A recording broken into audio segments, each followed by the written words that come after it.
Good evening, everybody. Welcome to the final instalment of Alticore's series on dry eye.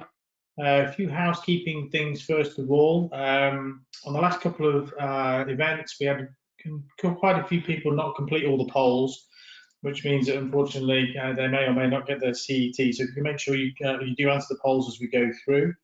There's also a survey in the email which we're going to send out at the end of the event, which we'd really like you to fill in because it will help to inform and guide the content going forward for the Alticore Hub.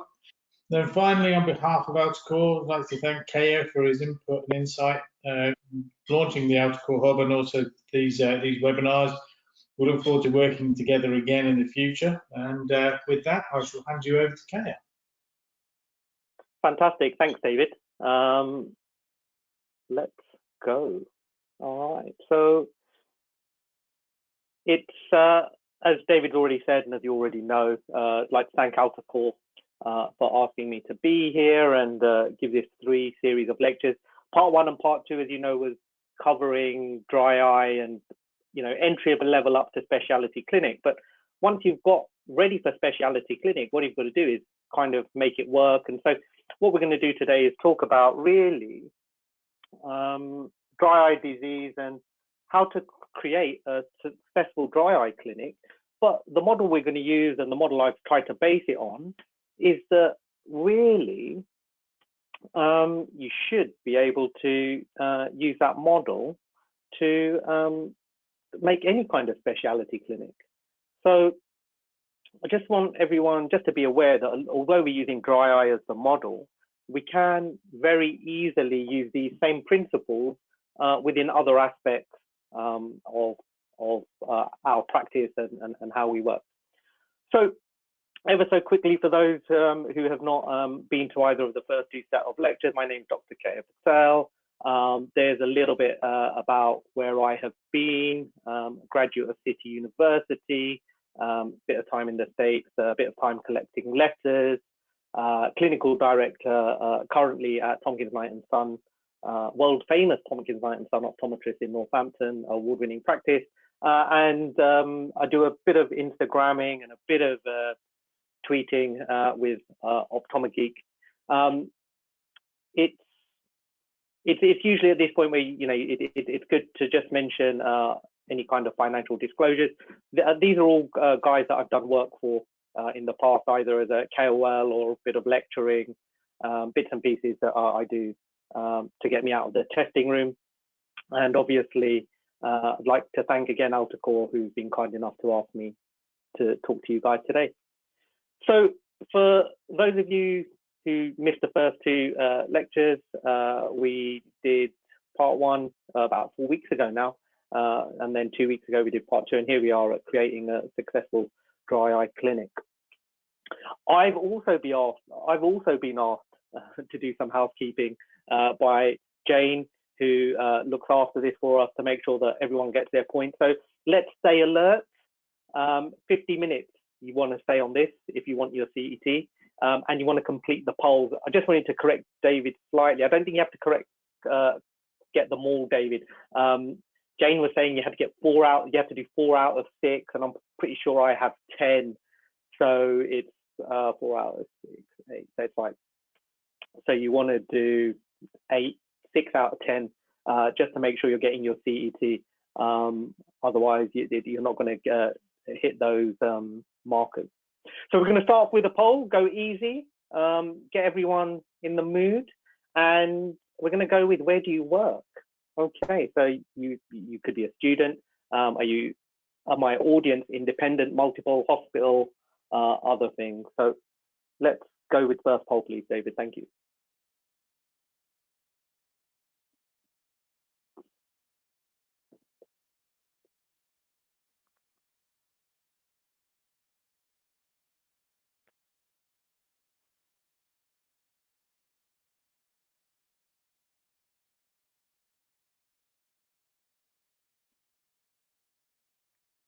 And the results are in.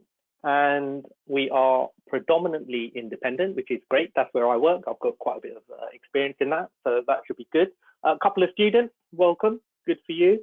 and a good mix of multiples and hospital optometrists, which is fantastic. That's really good to know because, you know, I'm hoping that everyone can pick something out of this apart from CET, ways to help improve their clinics. And I'm going to steal your ideas as well. So I'm going to go straight into poll 2 actually with that. And this is a quick one, it won't take long. Do you have questions?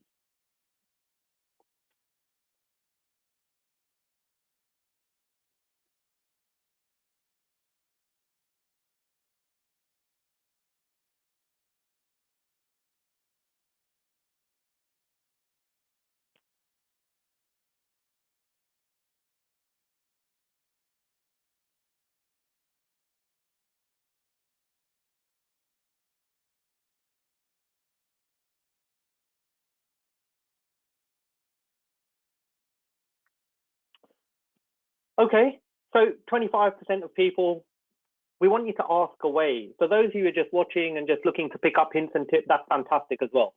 But we want you to ask questions. And what we've done with the past 2 series of talks that I've given is, if you put your questions in the questions box, which should have popped up in the control panel, where you do that. And then David is nice enough to just screen them for me, and he'll push them through to me, and then I'll try to answer them as I go along. Now, it's good because it stops me going into freefall and just chatting away, which for those of you who know me is not very difficult for me to do, and kind of gives questions in about the real time in terms of where we are within the lecture. So, feel free, ask me anything. Okay, no holds barred this evening. So what do we know? Okay, so we know that happy patients, okay, leads to happy business, okay, and that's what we're all really looking to do, okay. So we want to have happy patients, that makes us happy practitioners, but it's also going to help improve our business, hopefully, and that in itself makes us happy, right? Who doesn't want to have a successful business, work in a good atmosphere where people are happy? So, flying with the polls early, okay? We're going to go straight into poll 3. Who actually of the audience already has a dry eye clinic?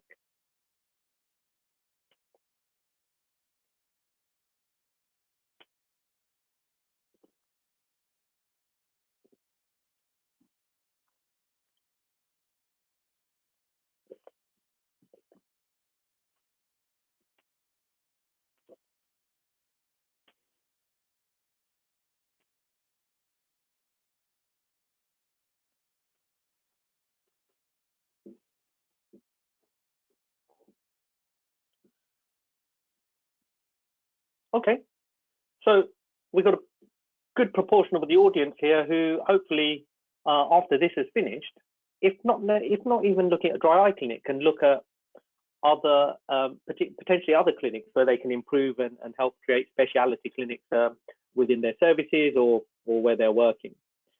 So I showed you all of those letters that I had that I've collected over the years, a few slides back.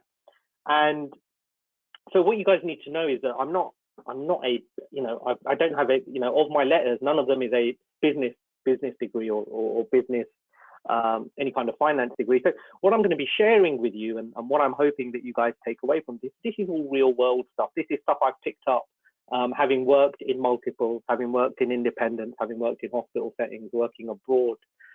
And some of it is just straight advice. Some of it is how I think we as optometrists function and work and where we need to improve. And all of these elements contribute to having a successful clinic. So for those of you who don't have a clinic, a question to yourself really is, what's stopping you? What do you think is stopping you? And it's a very personal question. It's quite deep. What's keeping you? And it could be that you work for someone and they just don't like it. That's not on their agenda. It could be as simple as that. But Is it deeper than that? You know, you have to think about these things. So, you know, you're already gaining the knowledge. You're listening to me, so you must really want some knowledge if you manage to go this deep into the wormhole of CE. You've probably got most of the tools, as we've discussed in previous lectures, and you already probably have most of the treatments in terms of where you're going. So we already had a couple of questions. So have a think about what's stopping you. I'm just going to go into some of these questions, and we're going to go with, how do you work out if someone has evaporative dry eye, which is a cause of their MGD problems?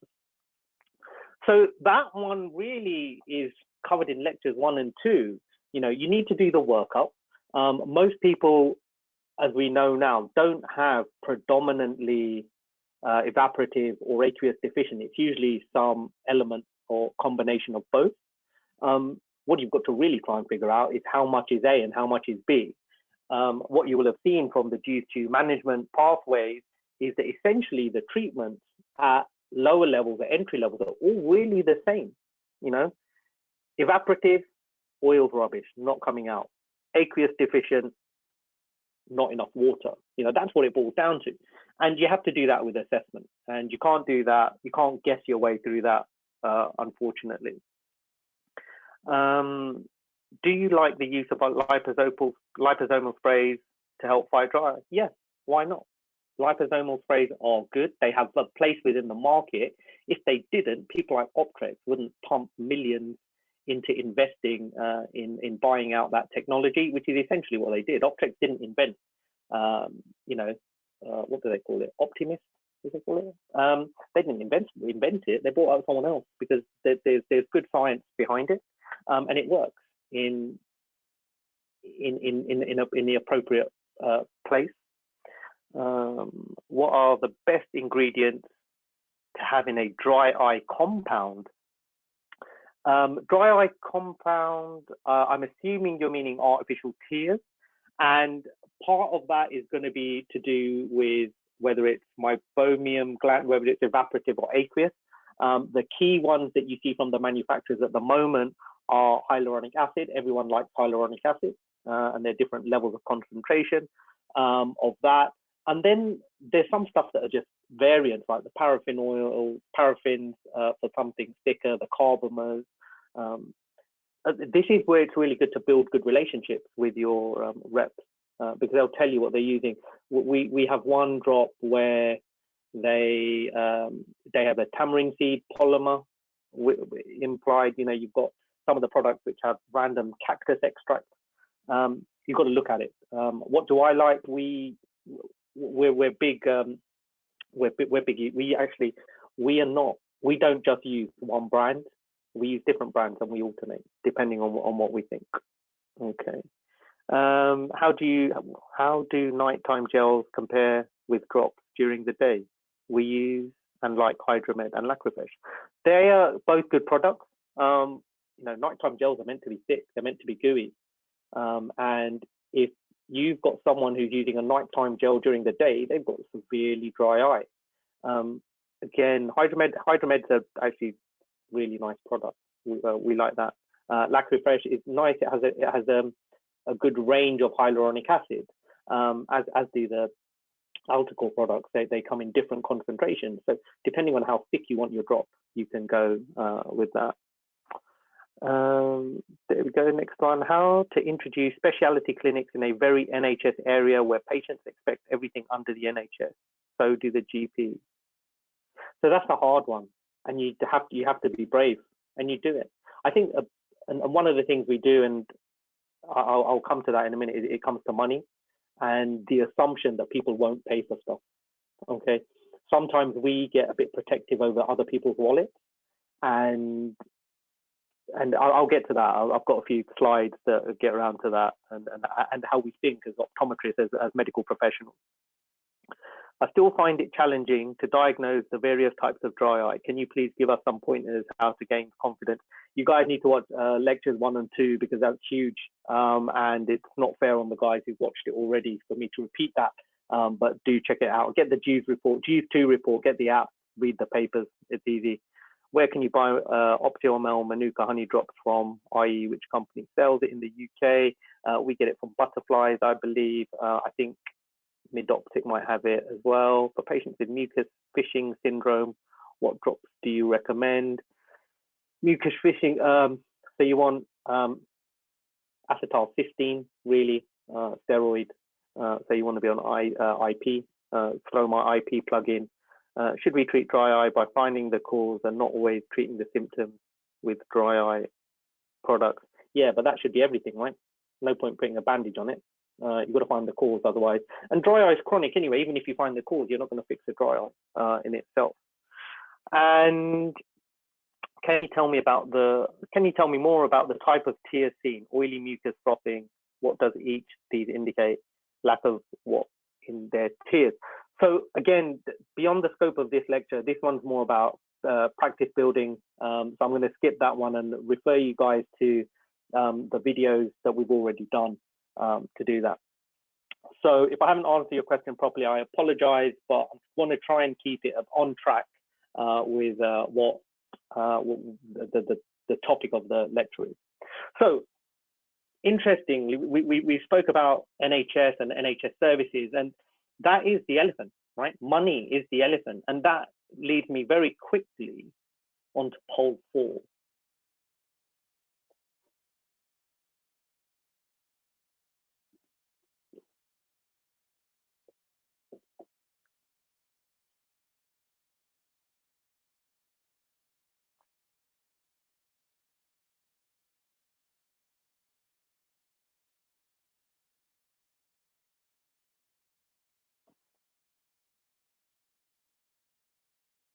So, I mean, personally for me, I'm just going to talk while you guys think about this. When I went to uni, I didn't think about it. I didn't think about the financial aspects of providing healthcare.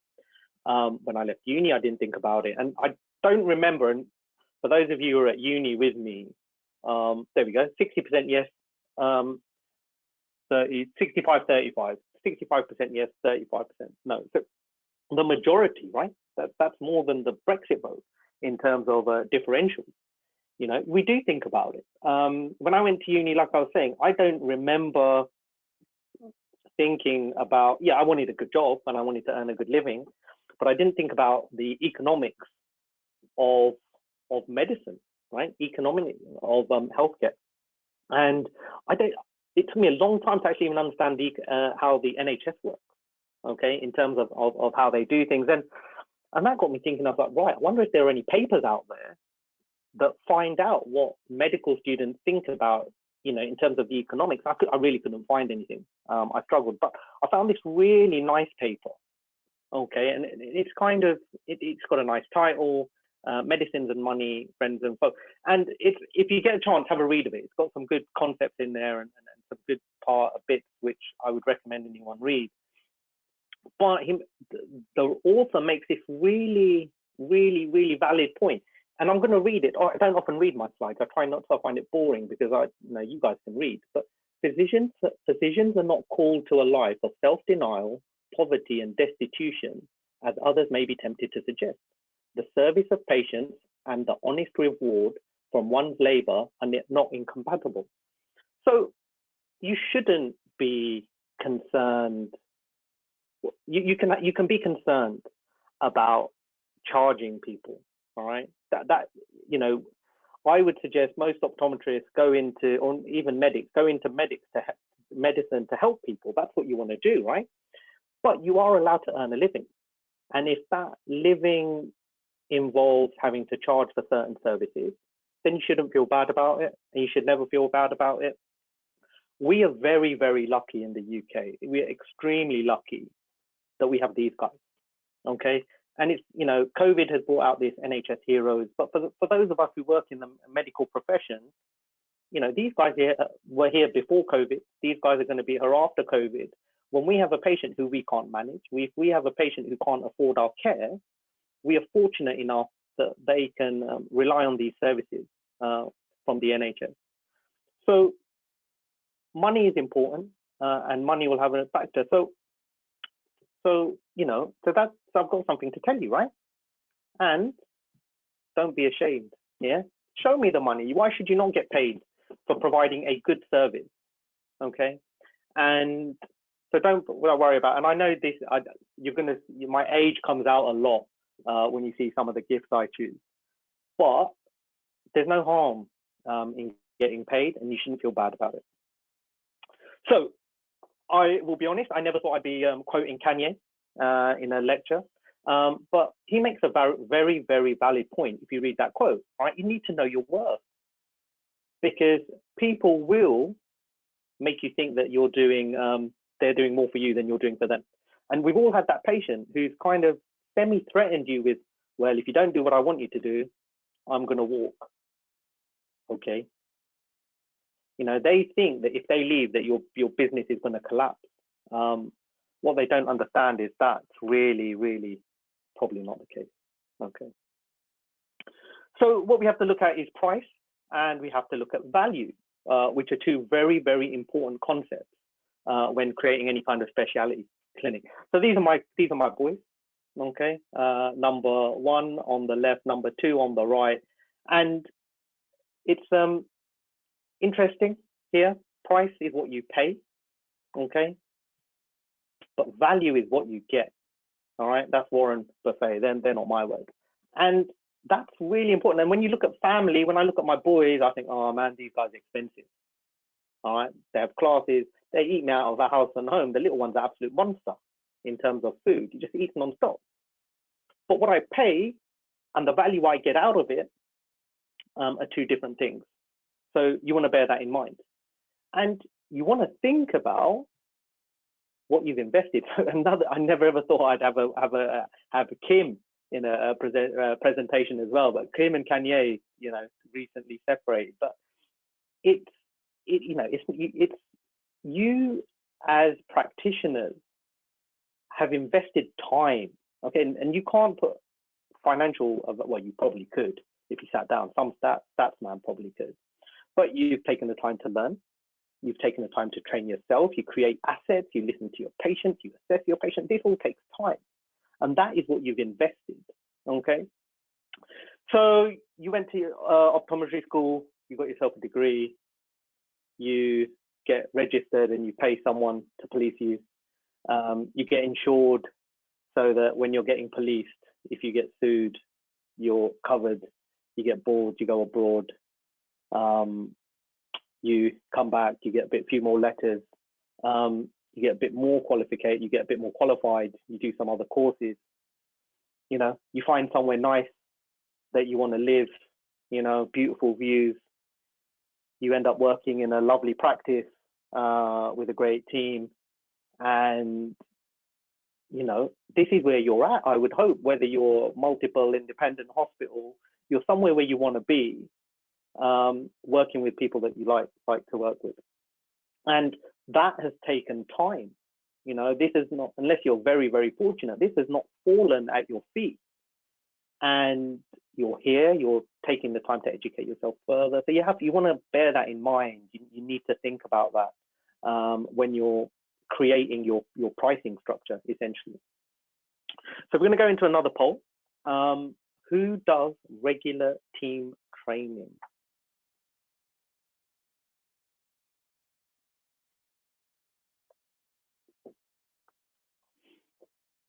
So again, this is a short question. It doesn't take long to answer the question, but when you run any kind of specialty clinic, you want to make sure that the whole team is on board, and the whole team understands the process. And if you are getting in new devices, you should, oh, there we go. So we have 40-60 who don't do regular team training. You need to incorporate it. I would suggest it is really important to incorporate team training. If we get a new device in practice, everyone gets taught how to use it. Even the receptionist who may never look at it again after we've had training. Everyone tries it, and everyone learns how to use it, and everyone has a go on it, if possible, within reason. And you do this training, and what you have to do is you have to take advantage of, you know, the guys who are bringing you these products. You know, the reps who are providing you these products with these devices, you know, make them do the training. Say, well, yeah, I'll have a look at your product, but I want you to come and do training. We do. You know, they know, you know, you can know their product. They should know it better than you. And they will put in the time and the effort because they want you to supply their product, use their services, and they will do training for you. You know, reach out to them, you know, and what you'll get is a strong team. When you have complicated clinics, you want everyone to be on the same page, to understand how those clinics function. Because if those clinics don't function properly, if someone in that, you know, you only need a weak link in the chain for appointments to go wrong. Okay. So we're back to price and value. And what we're going to quickly talk about, what I'm going to quickly talk about, is the considerations when you think about price. Okay. So what do you have to think about? You've got chair time. How many visits are they going to need? Are you going to buy new equipment? All right. Are you going to need to get trained, educated on in that equipment? Is someone going to come out to do it? Are you going to go somewhere else to do it? Sometimes what people forget is that you can buy new equipment, but that isn't the end of your expenses, because they may have consumables. And you want to think about how much like cost per treatment is really interesting. It's a really interesting concept. And this is what's going to determine your fees and how you balance your fee structure and how you go. And so value is always going to be worth more than price, okay? But price needs to reflect cost. And if it is costing you X amount, you've got to reflect that in your price. And if you do it fairly, okay, your conscience will be very much clear when you tell your patient why this is what it costs and you know, this is what it is and this is why it costs this much. You're going to have to think about who's around you, I guess, to a certain extent. But if you're going up against Merck, cheap spectacles, quickly king, all right, and you're trying to go toe to toe with them, you're going to struggle. So don't, you know. Really important thing to think about when you do these kind of things is appointment time, okay? Because it's, you know, how long will the appointment take? How long will the assessment take? And again, that will have bearing on how much you want to charge. And what we did a long time ago at TKNS was we basically got our bookkeeper to break down an hourly cost of what we thought it cost approximately per hour to run the clinic, and then we went from there. They did the basic starting point for us. So you've got your basic diagnostics, okay. Hopefully you've got one of these, but if you haven't, it's about $5,000 approximately. But like I said, you should have one, okay. Then if you want to make it digital, about £20 really, to go to digital imaging, and that's mainly for the adapter, because the phone you can have is yours. Use an old phone. Be aware of GDPR and things like that. Transilluminator just based on a thing, but I couldn't find the price on that. Why is it good? Why is it important to have digital imaging? My thoughts, okay, without looking into papers and stuff. Patient education. All right. If you can educate them, if they can see the obscure topics that you are talking about, if you explain it to them, they will, in my experience, okay, they respond better to treatment. They're more likely to do it as you've asked them to do it. And record keeping, okay. College guidance, good record keeping. I think I used a slide in another thing. But more than all of that, okay, it's about the show. All right, patients love a show. You're charging them extra. You've got to give them a show. And I realized how many times I just said show in that sentence. You would be amazed unbelievably amazed at how often a patient will come in and go, "Oh my God, I've never seen that before." And all I'm talking about is blepharitis. Okay. And they've just not got it. What does blepharitis mean? If you're old enough to have done Latin at school, you may be able to piece it together. But otherwise, it's obscure. And if you can give them wow factor, and simple imaging gives wow factor, you will be amazed. Other factors, consumables that I spoke about. Okay, all these little bits and pieces. Okay, fluorettes may not be so much, and listening green may not be so much. But with Tearlab, their probes about £20. Inflamadry about £10 a unit. So these things add up, right? So you've got to think about that. You've got to factor that in, and you can't be. I mean, you can if you want, but you don't want to give it away. All right. No one appreciates anything that's free. They think, there's no value in it. So you have to put value on it. And you have to be able to justify it. So I've got a quick question. Who supplies adapter for mobile phone digital imaging?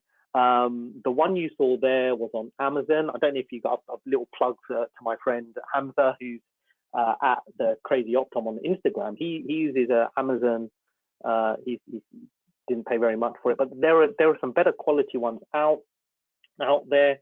There is one by another shout out to a friend called MicroRec by Trusted Dave Optimed, and that's serious kit. It's not cheap, but it's not as expensive as buying a brand new digital camera, and it just becomes it will sit on most camera systems. You just need to give them a shout.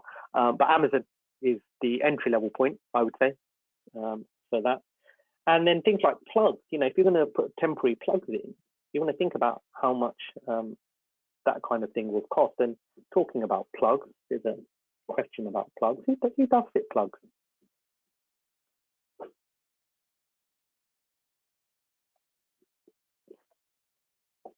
It seems to be one of those things that does circles, where it's fashionable, then it's not fashionable and stuff like that. But it's a really good skill set to have,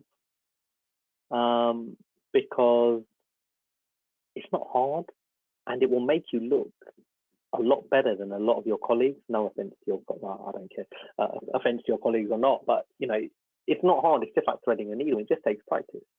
For those of you who saw my first presentation, I think, it's not hard, and it's something that's very easy to offer patients. So look into it, and as we talk about plugs, that's the one that Altcore used. 6 months disposable plug, nice, really straightforward. But it's a good skill set to have, and you don't have to do much to do it. Then you really go on to kind of the bad boys and the big guns in diagnostics. Digital slit lamp, Topcon one's about £8,000. I asked them. K5 from Oculus is about 11. A Tearlab unit at the moment is about 5. Okay. A box of Inflamadry, if I remember correctly, is at 200. Okay. So it's not cheap. All right. And you need to recoup. You need to recoup these costs. Okay. So you want to think about it. But when you have this level of equipment, the level of diagnostics you can provide jumps up a bit. And again, you give them the show. You make the theater of it, and you make it look that much better than what they've seen before. And then you can do things like this.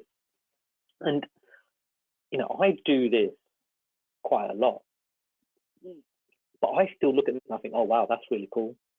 But I like eye stuff, and I am a bit of a geek. But if I'm thinking, wow, that's cool, and I would speculate a lot of the people watching this are going, oh, that is kind of cool. Imagine what your patient's thinking. All right. Imagine what your patient's thinking. So I'm just going to keep people looking at that. I've got a nice question. Have you seen infection from having inserted plugs? Personally, no, I haven't. When we insert plugs, if we think someone needs plugs, we will normally do an Inflammadry and tear lab first to make sure there's no inflammatory markers on the ocular surface, and make sure that the tear osmolarity is good. Because what you don't want to do is plug someone and they've not got a happy surface, and you're just keeping those unhappy tears sitting there in a pool. So if we need to do that, we'll manage them first. But no, it's the short answer. And like I said, it's all about the show. All right.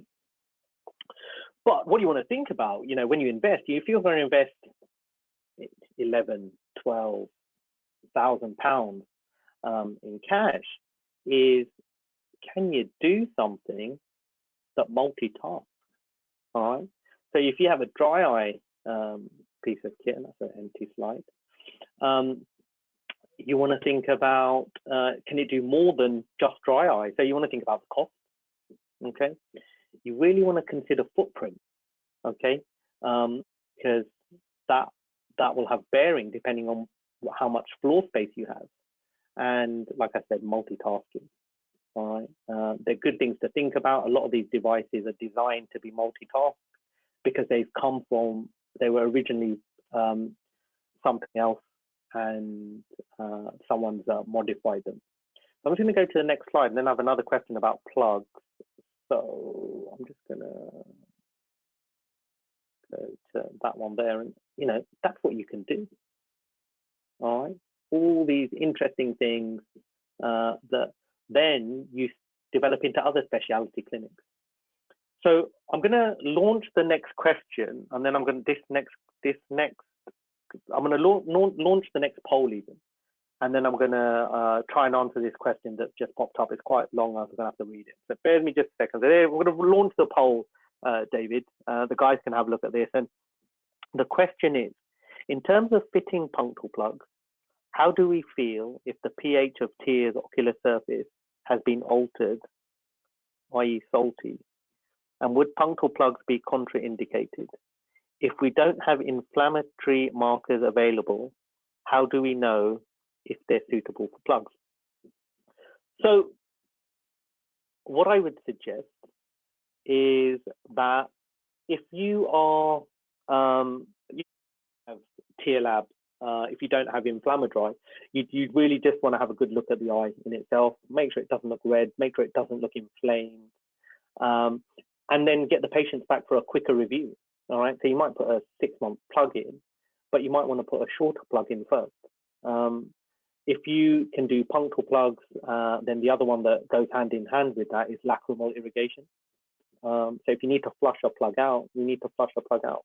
I think a lot of it I'm spoiled, right? I have the toys at my disposal, and I think it's important that we remember basic principles. So before we had all these toys, what did we do? Well, we had a look, okay, and we assessed it and things. Okay. What equipment do we use? I'm going to answer this question, David. Can you just keep the poll up there just for a sec? I'm just going to answer this question. What equipment do you use to take anterior eye images? So we're a two testing room practice. So I recently, well, in the last 18 months, we upgraded to a Topcon DC4 to do images in one of the clinic rooms, and it links in quite well with ImageNet. Brian, who is the Tompkins in Tompkins Light and Son, has been taking images for years. He has a custom digital slit lamp. He has a custom digital camera built for his Zeiss slit lamp, which is older than me.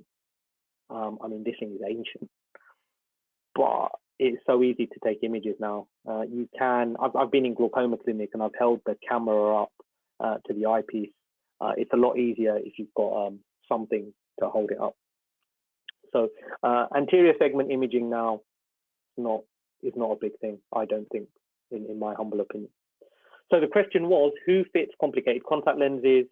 And the poll shows 36% yes and 64% no. For those of you who are not fitting complicated contact lenses, again, this is another aspect of specialty services that you can provide. And you can provide it in a very straightforward way if you have tools that do it. I mean, we do ortho-K and we do scleral lens fitting. And if you make use of the professional services that these businesses have invested lots and lots of money in, it's not as hard as it initially can appear from the outside. So it's worth doing. And for dry eye in particular, if you're doing dry eye and you get, and we have a patient today who really at the end of her tether and is only going for scleral, it's going to end up in sclerals. And we fitted her with sclerals. So you want it so that you've got that option. All right, David, if we pull that poll down, mate, I'm going to just go with the next one. So then you've got to think about what kind of devices you're going to use, treatment devices or advanced treatment devices. IPL starting at about 15, 16 grand for a unit. And then depending on who it is and what they do, you've got pay-per-click, which is a term that's used where you buy essentially like refillable cartridges. So you pay for X number of cartridges, you charge Y, your profit is the difference. But when that cartridge runs out, you buy a new cartridge. You've got outright devices, things like LipiFlow. About 40. I apologize about the LipiFlow. I couldn't get someone to give me a price on it before I did this thing. The last time I checked, there's about 40 bags for a LipiFlow. Those eyepieces there, last time I checked, they're about £100 because they're single-use units. So you want to think about this. You have to bear that in mind. And sometimes you kind of sit and you hear about colleagues charging so much for a treatment. It's because the consumables are so much, the devices are so much. You have to make your money, and it also makes you think and makes you appreciate why the NHS doesn't necessarily have all these good pieces of kit, because they can't afford it. You just can't maintain it. And then this is a new toy that is available in the US called iLux, and hopefully, fingers crossed, at some point will be in the UK. I've heard rumors that it was meant to be out last year, but COVID pushed it. So hopefully sometimes it'll be out this time. So when you're looking at all of these, particularly when you're looking at devices, it's really important, in my mind, to have a good money man, okay, to help you make it as tax efficient as you can, right? You need to be able to offset these costs. And if you're not a money person, and the problem with me is I'm a toys person, and I'm not a great money person, as my wife will attest to. And so it's good to have someone to advise you and make it tax efficient, so that you are not getting hammered every which way.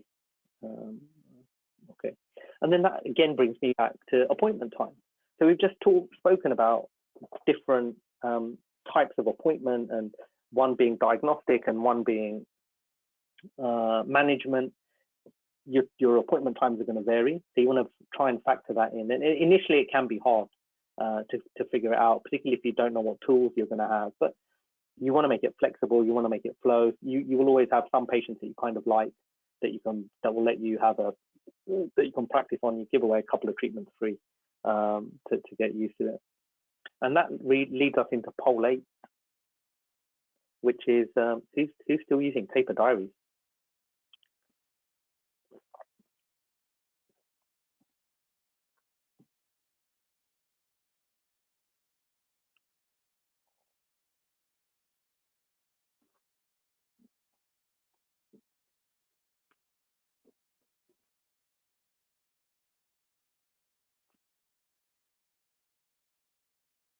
We still see them.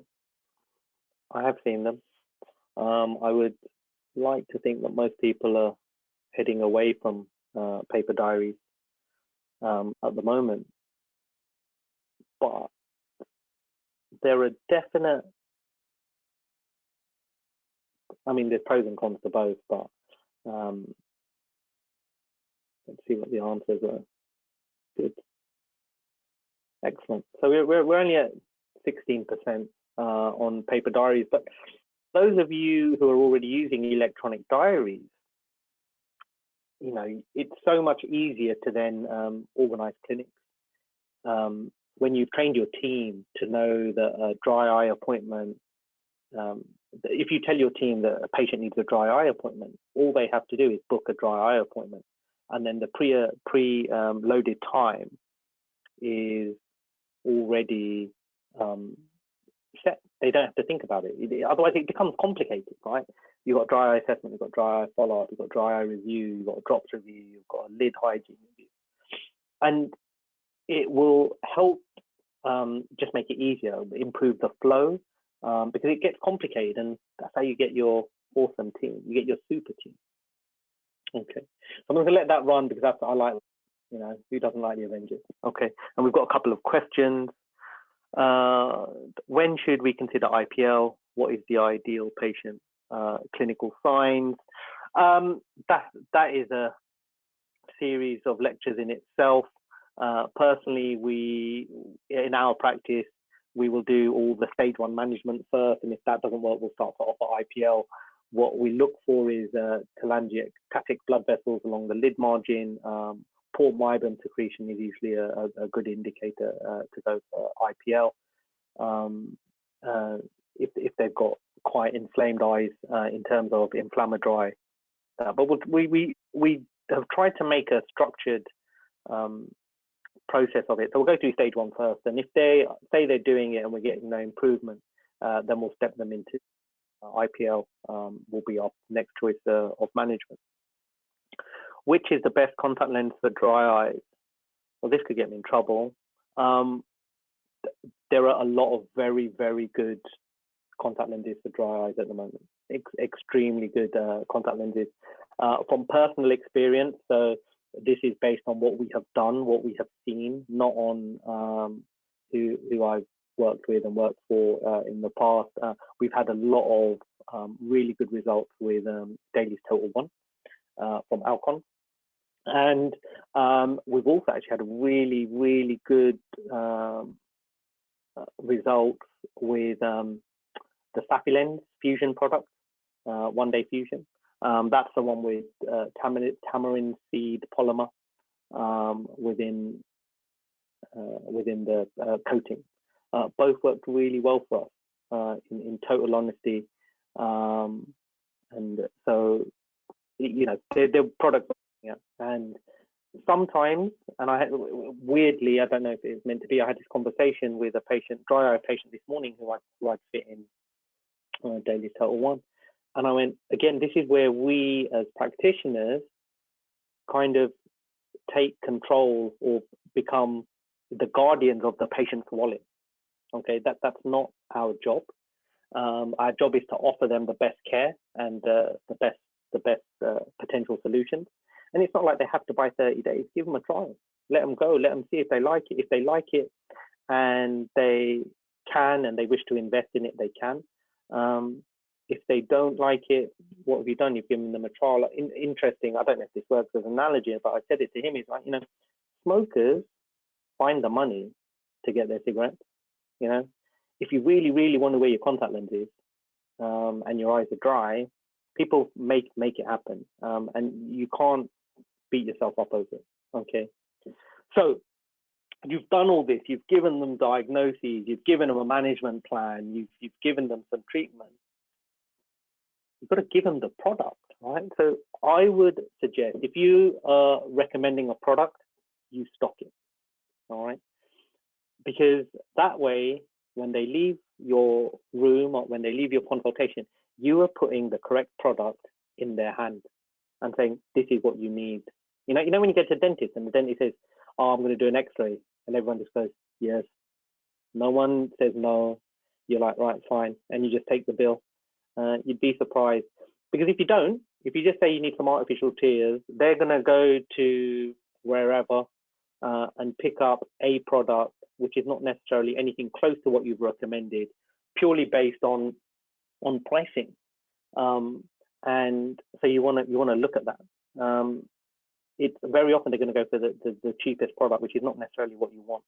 So supply what you are planning on prescribing. It's huge, and that in itself becomes another business opportunity.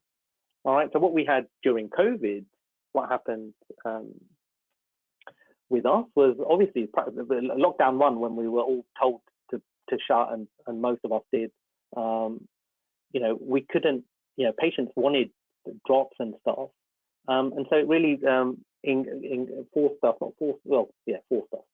pushed us to really improve our web store, so that patients can still access their products. And you can do this now. People with like Adaro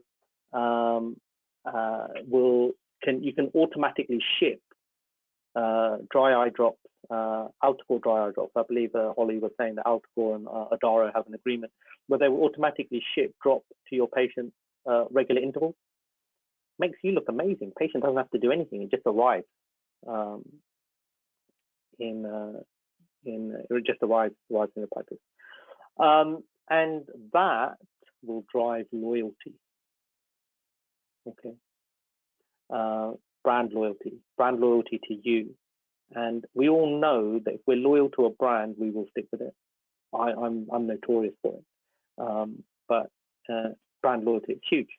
It's huge. So you want to bear this in mind. So again, speak to your rep, see if there's direct to patient services that are available. And like I said, Altacor do it, and they have a fantastic range of products that are available. And Altacor want you to use their product. It's in their interest for you to use their product. It is a good product. So take advantage of that. Be friendly with them. Get the samples. The nice thing about when you buy a range of things is that you can usually negotiate a better price. It's bulk pricing. It's the same. It's the same for everything.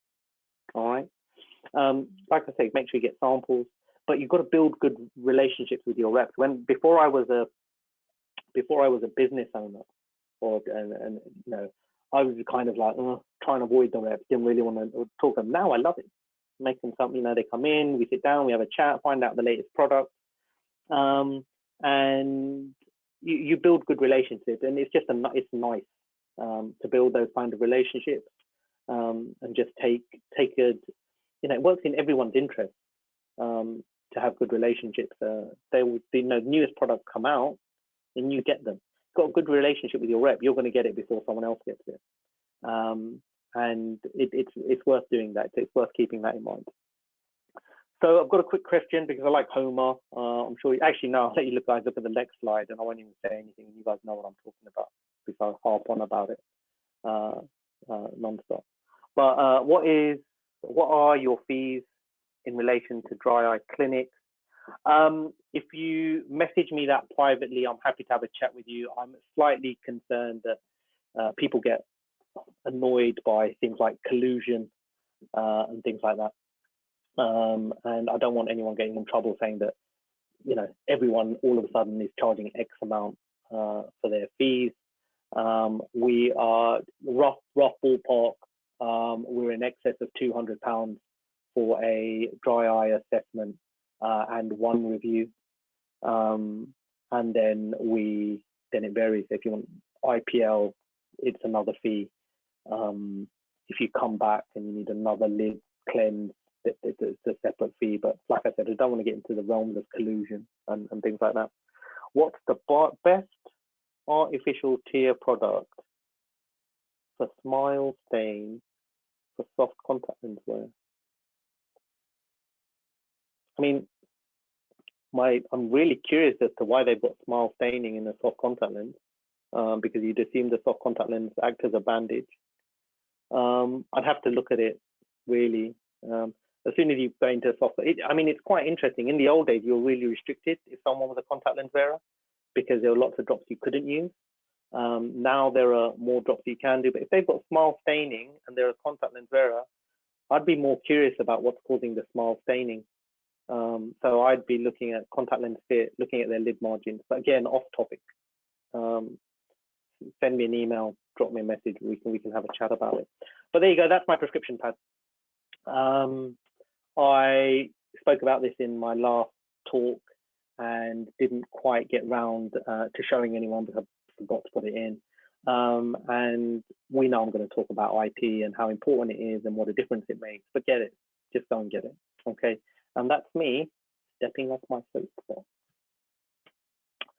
So once you've done all that, right, what you do, I mean, the problem with all of these things, with everything we do, is that it doesn't stop. And the more you get into it, it is a rabbit hole, dry as a rabbit hole. You see more and more things, but education is the passport, okay? And you need it to prepare for what's coming forward. And what can you do? And this is a plug. I'm on the BCLA membership committee this year. They've asked me to try and raise membership and try and get more people to sign up to BCLA, which is going virtual this year. So it's really worth seeing. But they do a dedicated dry eye contact lens retention certificate, you know, and that is something that you want to promote. You tell your patients, look at me, I've got a certificate of an organization that is renowned for anterior segment and contact lenses. And, you know, it's in your benefit. You'll learn quite a lot. You've got peer-to-peer learning. And again, this is ongoing learning, but it's also peer-to-peer education. It's seeing how your colleagues are managing things. So, for example, that smile stain question that someone was kind enough to ask, just, you know, you can go into, and I'm just going to here, so you can go to Facebook, OS Docs, and you can ask them, you know, and someone will give you like, you get like, potentially get thousands of answers. That's got, that slide is old. There's 6,000 members at that point across the world talking about different treatments. So that's clinically what's going on. What I'm going to talk to you about next is, I think this is something within the profession that we don't do very well, or something that we can definitely do a lot better. Okay, and self-promotion. Right? If you don't work for Merck, Cheap, Specs, Quickly, King, all right, you don't have budgets of hundreds and thousands and millions. Okay, so you've got to really do what you can to get yourself out there. This is our we applied for what was it?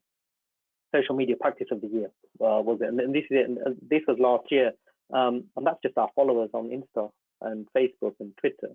You know, that just keeps people knowing what we're doing, keeps you in the thing.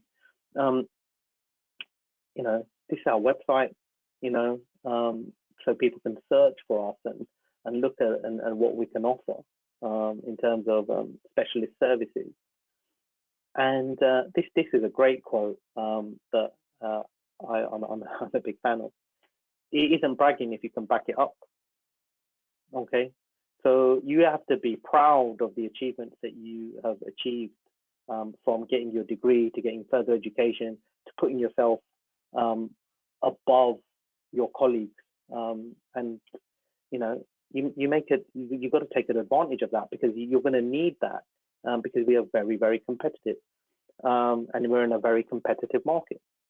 And so, yeah, everyone will have seen that photograph. I've had it all over social media, and until they take that title away from us, we're going to absolutely rinse it.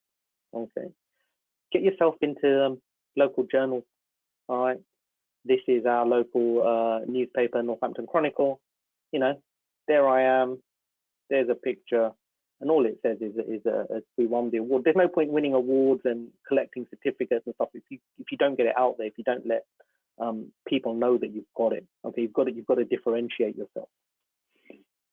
And when you're doing these kind of things, when you're creating your websites and things like that, you've got to look at, it's worth having good web development and good investing in people behind the scenes, because things like SEOs and SEOs, even search engine optimization and keywords and things like that, is what puts you high up on their list, on Google's list. If they've got a Google account, if your patient's got a Google account, get them to give you a Google review. Right, hopefully a good one.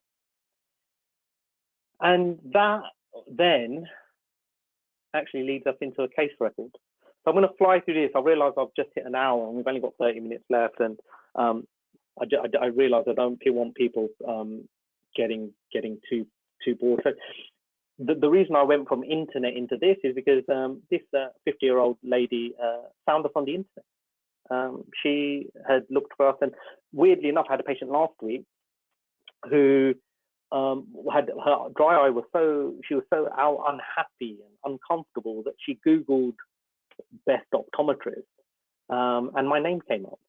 And then searched me out on LinkedIn, figured out we were not too far from where she lived, and there you go, new patient, just like that. So 50-year-old patient, GP, presented, and what she did was initially she called the practice, and reception team picked up after, and they were like, we're not quite sure where this patient had a few ongoing. So we arranged a teleconference, tele assessment using Anterior, the AOS app, and we were able to have a discussion face to face, get an introduction. Look how cool we are. We have this technology that other people don't have yet. Look how far ahead we are, ahead of the game. And it's all of those little things. You're building rapport with these patients before they've even set foot in your practice. They're seeing how ahead of the game you are. So she says she's been having dry eye for 25 years. She's a gap-permeable wearer in monovision. Always worth when she's a computer screen user. Tried soft contact lenses a decade ago, but didn't work, weren't very good. She's a GP, she won't mind me saying. She knows I've been discussing her, and she'd switched to gluten-free diet. She'd got rid of contraceptives. She was on omega-3 supplements. She was on it. She wasn't, faffing about, and she wasn't someone who's kind of half into it. She was really, really into it. She was really in a bad place. So we got her into the clinic and we did a bit of a review.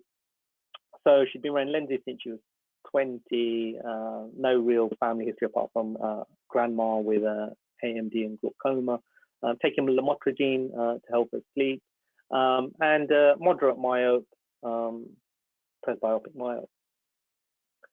So we went through the assessment, and here you can see the non-invasive breakup time using, actually this is on our K5, which we were able to show her, which are not awful, particularly if you look at that left eye. First breakup's like 14 seconds, but the right eye, your first breakup 5. Okay, but average breakup is not bad, it's not outrageous. And then we have the lids and meibography. Again, not awful. To put things into context, I show people my glands, and I'm about a grade 4. This grading is based on the Genvis scale, just to put that into context, where it goes grade 0 is normal, and grade 4 is pretty much nothing there, really struggling to see glands. So just for anyone who's curious about the grading scale on that, but that's built into the software, and a lot of the newer devices have grading scales that they work with. So we did the other assessments, pressures were fine. And the key bits here was that she was inflammatory negative, but her OSDI score was pretty high. OSDI 12 is dry eye, 100 is top of the scale, so it's about 48, 46. And she had quite salty tears. That's what her lenses look like. She had these Delin-like structures, but we referred because the patient was curious about, and we'll get around to it, she was curious about lens extraction, and the consultant felt that they were, I can't remember what he said they were called, top of my head. Oh, that's embarrassing. When it comes to me, I'll let you know. But they were there. It wasn't Delin, it was raised, and that was a surface of her lens. That's what we look like when we stained both eyes, and you can see that hyper fluorescent spot. So the first question is actually, does this patient have dry eye? You know, and we've gone through this definition before, so I'm not going to read it. And you look at the risk factors. She's a contact lens wearer. She's definitely got symptoms. Osmolarity. She's got osmolarity. Tear breakup is actually okay, and she's got conjunctival staining as well. So even if you ignored that and you said that was lens related, you know, she's got dry eye, according to JEWS 2, TFOS JEWS 2. And symptoms, tearful instability, hyperosmolarity, damage. So at this point, I wasn't sure how I'd be running time-wise. So what would you have done? All right, let's give you 30 seconds to think about it. You can make notes if you want. I'm just going to have a quick sip of water and just have a think about what you would have done and how would you have gone through management. And maybe we can have a bit of a chat about it after, in terms of comparative to what I did. And what I did was, firstly, I just stopped contact lenses. I thought something's not right here. We went on to warm compresses, lid hygiene, reinforced hydration and nutrition. Because the eye was quite inflamed, and you could tell that from some of the tests we did, we started her on FML 3 times a day, and we just increased lubrication. So if you are not IP, if you were entry level, you could have done all of that, pretty much, apart from the FML bit. And then we spoke about switching to soft contact lens, but also spoke about clear lens extraction. And we had a conversation about limitations of monovision and the effect on binocular vision. And then we said we're here in 3 weeks, so I have to do a pressure check anyway. So she came back and I felt better as soon as she stopped wearing the lenses, really. Cornea and scaling had resolved, the corneas looked happy. And we just kept going, all right? And when I wrote this, she was quite happy in a proclear multifocal toric. But she wanted to go for clear lens. Anyway, so she went for a clear lens. And so she came back to see us, and when she saw us, she had an OSDI had dropped down to 3.6, just through stopping the lenses and doing everything else. You can also see there how her tear breakup was longer than 24 seconds. Like it couldn't break it down in the left eye. And in the right eye was on par. Sorry, in the right eye it's gone up, left eye was on par. But the consultant felt the eyes were still a bit dry, and wanted her to have IPL. And there we go. Someone said it. I would have told her to leave the lenses out and refit RGP. I didn't show it, but I think she had corneal warpage anyway. So we were going to do a washout of that gas permeable. Was part of the plan, and because she wanted to do, because she was thinking of doing clear lens anyway, we were going to need to do a washout. But yeah, we had to do it, and very often you have to tell, well, not very often, but when you do get to a point where you have to tell an RGP where this isn't right, things are not going right, you have to put your foot down and tell them it's not right. So she just got to do that. She had IPL, and then she came back, and OCI was 2. Okay, so I'll do that. And then, so, you know, these things are manageable, and I threw it in there. It was a relatively recent case, and I didn't really do much. Told her to take the lenses out, gave her the FML, which probably helped heal a little bit better. But the other stuff was just, you know, warm compresses, lid hygiene. So you just got to look at these things. And these are all things that everyone should be able to do. I think pretty straightforward. The last thing I don't think that we do very well as a profession, and Kevin, he makes me laugh sometimes. But you know, refer to your colleagues. You know, we're very quick as a profession to send to GPs. We're very quick as a profession to send to ophthalmology into the NHS. But refer to your friends. Why wouldn't you? We never invested in a LipiFlow. It was, at the time, it was too expensive. We didn't. But we have a colleague in Hereford, BBR, Nick Romney, and they do have one. And we write Nick a nice letter and say, Nick, we have a patient, or Laura, or one of his team now, and we say we have a patient and that we think they'd really benefit from LipiFlow. Can you arrange it? And they do it. Am I going to lose my patient? Probably not, because they're just doing one element of treatment for me. But, you know, again, it goes back to the beginning where we're trying to do it for the patient's best interest.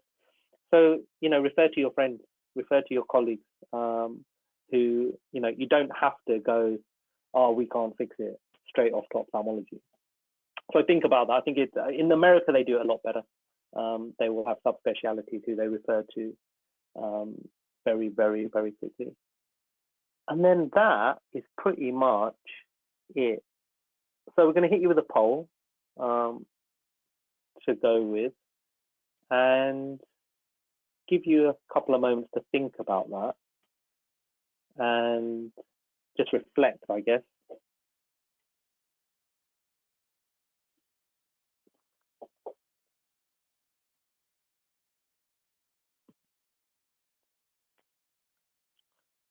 And if you don't feel confident, pop it in the question box. And like I said, this lecture is more about business development and specialty clinics. So if it's particular treatment staff, just email me privately and we can have a chat, or message me on Insta or on Twitter, and we can have a chat, or LinkedIn even, and we can have a chat. But I mean, the clinical stuff's not hard. The money, yeah, it does get expensive, and you have to get your head around it. But that will come with experience and talking to people. So we have 11% of people who have questions. So there you go. Question box is there. Shoot. While you type away, just a quick summary. You have to invest in yourself. This stuff doesn't come free. But it's more than just yourself. You've got to invest in your business, and that includes the staff. It's not just about getting new hardware. Know your value, appreciate your value. If you give away, sorry, it's way past the water. If you give away shit for free, people are not going to take you seriously because they're not going to think you're worth it, right? You know, why? You know, Enzo Ferrari's not giving away Ferraris for free. Okay, promote yourself. You know, really go out there. If you do good things, you are. We're a underutilized profession, which COVID very much. You know, promote yourself. Let people know that you're good and why you're good, and why people should be coming to see you and not going to see your best friend down the street. And be brave. You know, really step out there and be brave. So, are you ready? And there we go. Ask any questions. What course would you recommend? The BCLA dry eye course is actually very good.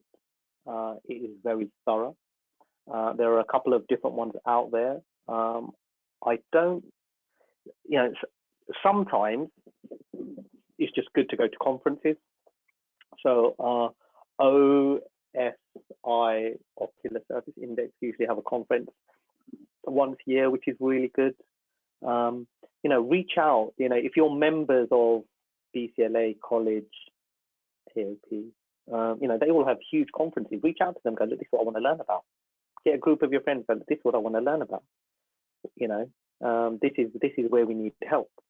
But the BCLA one is one I have done. I have the certificate, and it's very good because it walks you through the process of dry eye management in accordance with TFOS Dues 2. But once you get to come to terms with TFOS Dues 2, you'll be looking around it and looking the thing. It's going to change it. I have had similar customer who's been fine for years, wears Oasis bi-weekly till now. We ceased wear, eyes better, resume wear, edema staining, trying Oasis 1 day 2 to 3 instead of full time. Reason, she's a nurse. Okay.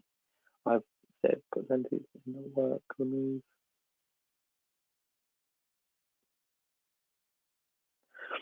So with the Oasis material, what you might want to think about is the modulus of it, and see what's happening there, and have a really good look under the lids, really good look under the lids, just to see what's going on. Oasis is quite the modulus is quite hard, so you might want to think about something different, you know. And I mean the dailies market at the moment is unbelievable in terms of very good products. I mean, really good products. But if she's getting edema, that is interesting, because it's got to be something else going on. So really want to have a really good look, but maybe try. I mean, first off, really lubricate. Really get them on the warm compress. Nurses and doctors are awful. They don't like doing all the warm compresses and stuff like that. You really got to get them on top of that. Because ITU gets stupidly warm. I wouldn't be surprised if she's dehydrating, but she's probably not drinking enough. She's probably overheating, working stupid hours, not getting paid enough. Where is the best place to buy IPL? Equipment, I mean, you want to try it. A lot of these guys will let you try before they buy. We have a Topcon device. I know Luminous are new to the market in the UK. They're looking to, you have to reach out to them. You know, in last year or year before last, you would just go to a conference and have a look at all these guys and check them out. But you reach out to them. They're not going to reach out to you. How do you promote a dry eye clinic to patients, and what kind of marketing material do you use? So we go heavy on the website. All patients are spoken to about, and this is why we have team training. So team training, patients, staff kind of know keywords to look out for and make a suggestion. We will also now we will call patients because of our fee structure, the way we do it. Eye exam is an entity. If you want something specific, then you would move beyond that, and we discuss it. But you can have in practice flyers. We created a box. One of our reps let us use some of a marketing budget to create boxes that we could put stuff in which had all of our names on it. And we do things like we have bags for life and things like that. Just get our names out there when we can. And word of mouth is really big, really big. When fitting punchy plugs, do you mean punctal plugs, David? What other pieces of equipment are useful, and how often do you review post-insertion? Finally, if successful with 6 monthly, do you refer for permanent? The last one's easy to answer. If I can fit a temporary, why would I refer for a permanent? Fit the permanent. Just do it yourself. Just order them in. It's easy to. If you can put temporary and put a permanent one in. How often would you review? Probably have a look at about 4 weeks, and then leave it, and then get them to report depending on the patient. Is dry eye incurable? That's a tough question. It is chronic. It's ongoing. It's manageable. It's probably curable if it's related to something, and if you can take that one element out, then you can cure it, I guess. But it's usually multifactorial. There's lots of stuff going on, so I guess the sad answer is yeah, it's incurable. Which, from a business point of view, and it sounds harsh, is good for us because it can, keeps us doing what we're doing. So that is it. We are done. David, did I see you push this poll out? I wasn't paying attention. Oh, there we go. Nutrition and dry eye, more in-depth dry eye. The guys will love this. And this is all stuff that's very, there are a lot of really, really good day-to-day practitioners out there who do this daily. And I mean, it's nice when you hear the world leading guys talking about it and you hear the theory behind it. It's really nice to hear the guys who are doing it day to day. And I'm sure Alticor will work on getting those topics out to you to help you, you know, because we're in a profession. If you're in our profession, when you stop learning, you might as well retire, because that's it. It's done. Boom. There we go. Mic drop. I have been, or I am, I guess. Okay. All right. There's where to find me. There's my email. The social media's on there. And I do have a small website where we talk about IP. So please feel free to have a look at that. And that's outer course details. You know, reach out to these guys. Say, look, you know, Kay is saying great things about your product. Can we try some? You know, have a look. We'd like a bit of training. Can you help us do some staff training? We want some literature. Can you provide literature? You know, that's what they do. They want to promote their product, and that's why they run series like these, to reach out to as many people as possible. So we've got to take advantage of it. If you don't take advantage of it, then, you know, it's in no benefit to everyone, or anyone, I should say. And at that point, I have probably overrun on my talking, so I apologize. I'd like to thank you all for taking the time to listen to me and watch my Giftastic presentation. And have a good evening. David, was there anything else? Oh, there is. I have to remind you guys, sorry, there is an email that you will be getting with feedback, and you can again suggest topics that you would like. And David? Yeah, thank you, Kay. Brilliant presentation as always. Really enjoyed the last three. And thank you to everybody for attending today. We hope you enjoyed it. There is a survey, as Kay just said, coming out tomorrow, which will help us inform what we're going to be looking at presenting next on the Outer Core Hub. So we look forward to receiving your feedback on that.